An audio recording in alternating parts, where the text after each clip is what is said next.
Hi there, my name is Jim Hanson, and I'm proud to be the NDP candidate in North Vancouver Seymour. And what are the major issues that concern you both in the province and in your riding? I think there's three major issues in our riding. First of all, obviously there's an issue with respect to the expansion of Kinder Morgan. North Vancouver Seymour has the largest coastline of any in Burrard Inlet of any of the ridings in the Lower Mainland. And the people of North Vancouver Seymour love the natural environment. They love the beauty of the landscape.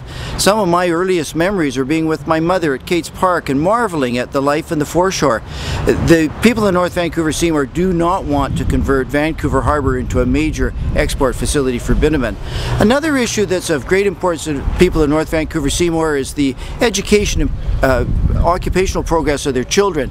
And when we see cuts to Capilano University, $70 million stripped from advanced education budgets, and a whole closure of whole departments of Capilano U, the people of North Vancouver feel that this government is moving in the wrong direction.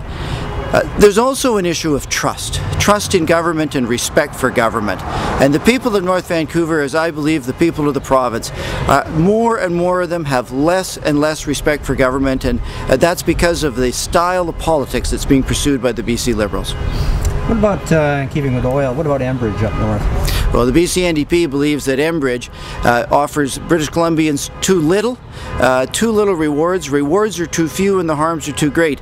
I was the lawyer for the surviving passengers in the Queen of the North. I know that ships can sink. Ships can sink in Wright Sound, and ships can sink in all the Douglas Channel and all the adjoining inlets. And ships can sink with very little reason. That happens.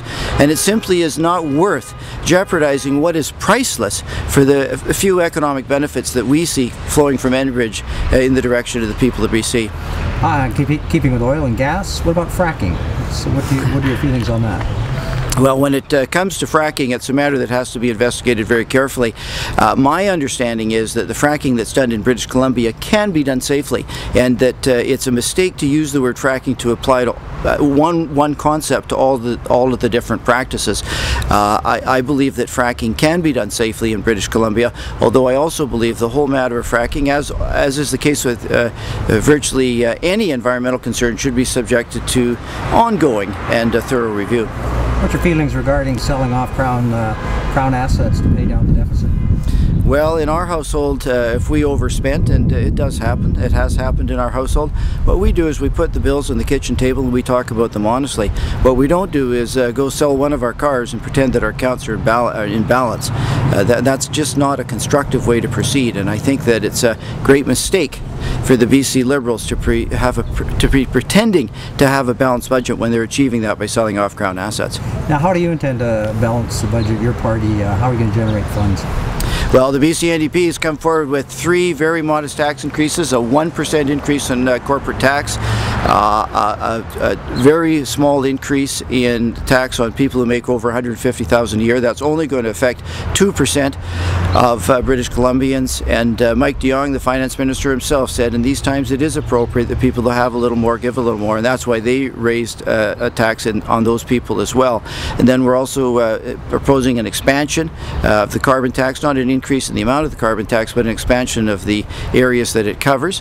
And then there's also going to be certain reallocations. For example, we believe that the people of British Columbia would rather see action today with respect to child poverty than a deferred educational savings plan that's going to provide benefits in the future. We want action today, so it's possible, we feel, to come up with an economic plan that balances the needs of society today with our long-term future and work towards a balanced budget in a cautious and practical way. More questions. Environmentally, what's your position on exporting raw logs? Under the BC Liberals, we've seen a doubling in raw log exports, and 30,000 people are no longer working in the forest industry. Wouldn't we prefer to see manufacturing right here at home, and wouldn't we prefer to see replanting of our forests devastated by the pine beetle so that we have a long-term asset for our children's employment? Now, what about the wild salmon? They seem to be being totally impacted by net cage fish farms.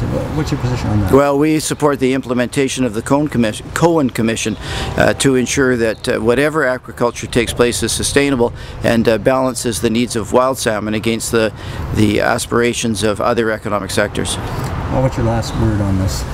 Well, I think it's time for British Columbians to make a choice. Do we want more of the same, or do we want change? And that change will be for the better under the BC NDP.